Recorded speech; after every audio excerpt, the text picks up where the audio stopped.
नमस्कार मित्रों, आप देख रहे हैं टीवी20 न्यूज। मैं हूं आपके साथ अशोक वर्मा। सबसे पहले आपको ईद के पावन पर्व पर हार्दिक शुभकामनाएं। अब रुख करते हैं खबरों की तरफ। ईद उल फितर का पर्व शनिवार को अतरौलिया नगर पंचायत में आपसी भाईचारे और सौहार्द के साथ मनाया गया।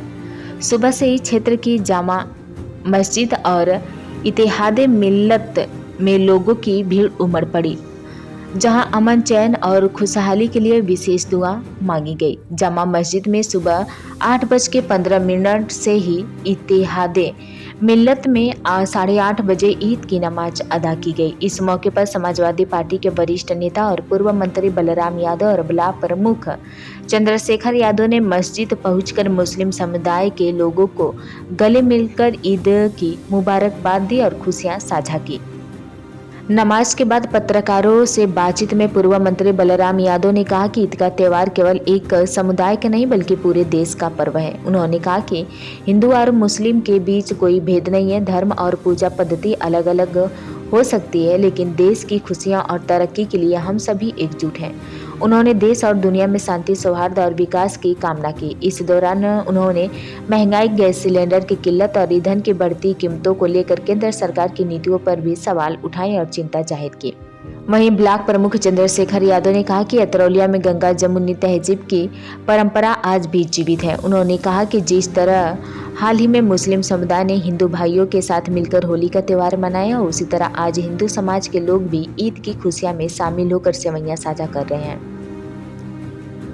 यही हमारे देश की असली पहचान है। इस मौके पर उप जिलाधिकारी बुढ़नपुर अभय राज पांडे, थाना अध्यक्ष देवेंद्र नाथ दुबे ने शांति ढंग से दोनों मस्जिदों में ईद की नमाज अदा कराई। इस अवसर पर नगर अध्यक्ष सुभाष चंद्र जायसवाल, राधेश्याम यादव, मुश्ताक कुरैशी सहित बड़ी संख्या में लोग मौजूद रहे। स्थानीय लोगों से अपील की गई कि सौहार्द और एकता की बेहतर मिसाल बनाए। आज ईद के उपलक्ष्य में क्या संदेश देना चाहेंगे? आज पूरा देश, पूरा हिंदुस्तान नहीं, पूरे दुनिया में ईद का त्यौहार बहुत ही शानदार ढंग से केवल हमारे मुस्लिम भाई नहीं बल्कि हमारे जैसे तमाम लाखों करोड़ों लोग आज अल्लाह ताला के से आरती विनय करते हुए देश और दुनिया को खुशहाली के रास्ते पर ले जाने के लिए प्रार्थना किया है। और मुझे निश्चित तरीके से ये आज का दिन ये हमारे सौभाग्य का दिन है और ये दिवस को मुस्लिम भाई हिंदुओं के साथ और हिंदू भाई मुसलमानों के साथ गले से गले मिल कर के देश की जनता को ये मिसाल पेश करना चाहते हैं कि हिंदू मुसलमान में कोई भेद नहीं है। सबके धर्म अलग अलग हो सकते हैं, लेकिन सबके मन मातृभूमि के लिए एक है।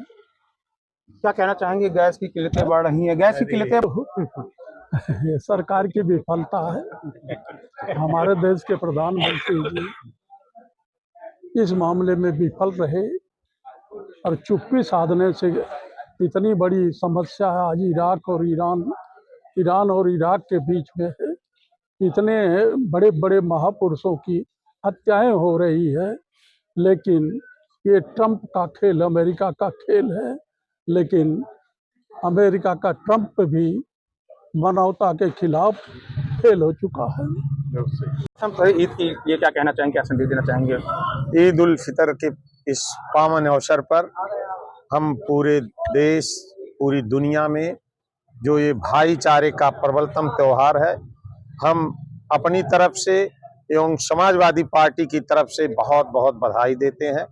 और जिस तरह से अभी चंद दिनों पहले ही बापू के और कलाम के इस देश में होली के महान पर्व पर मुसलमान भाई हिंदू लोगों के घरों में जा करके एक साथ गुजिया खाए और रंग अबीर लगा करके देश के अमन, चैन, शांति, भाईचारा की कल्पना किए और ईश्वर से प्रार्थना किए कि इस देश में जो पूरी दुनिया को विश्व बंधुत्व का नारा दिया था, इस देश में अमन चैन का वातावरण पैदा हो।